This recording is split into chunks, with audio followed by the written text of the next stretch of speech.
যুক্তরাষ্ট্র ইরান উত্তেজনার আগুনে নতুন করে ঘি ঢাললেন মার্কিন প্রেসিডেন্ট ডোনাল্ড ট্রাম্প। তিনি দাবি করেছেন ইরানের কাছে তিনিই এখন ১ নম্বর টার্গেট, এমনকি যে কোনো সময় হত্যা চেষ্টার শিকারও হতে পারেন বলে আশঙ্কা প্রকাশ করেছেন তিনি।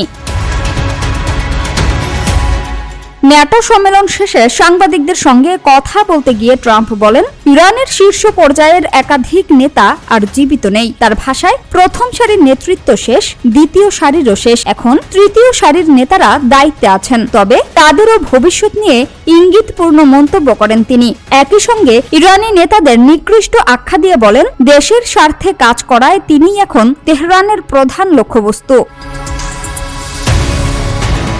ট্রাম্পের দাবি, বর্তমান ইরানি নেতৃত্ব আগের তুলনায় কিছুটা বেশি বাস্তববাদী হলেও সাম্প্রতিক সময়ে হামলার মতো ঘটনাগুলো সেই ধারণায় প্রশ্ন তুলেছে। এই পরিস্থিতিতে যুক্তরাষ্ট্র আবারও বিমান হামলা শুরু করেছে এবং প্রয়োজন হলে আরও কঠোর পদক্ষেপ নেয়ার হুঁশিয়ারিও দিয়েছেন তিনি।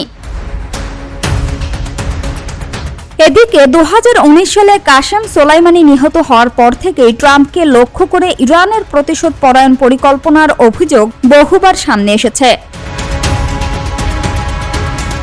তবে সব আশঙ্কাকে পাশ কাটিয়ে ট্রাম্পের মন্তব্য, প্রেসিডেন্টের দায়িত্ব ঝুঁকিপূর্ণ হলেও তিনি ভয় পান না, বরং রসিকতা করে বলেন, টিকটকের শীর্ষে থাকতে চেয়েছিলাম, কিন্তু এখন দেখি হত্যার তালিকারও ১ নম্বরে আছে।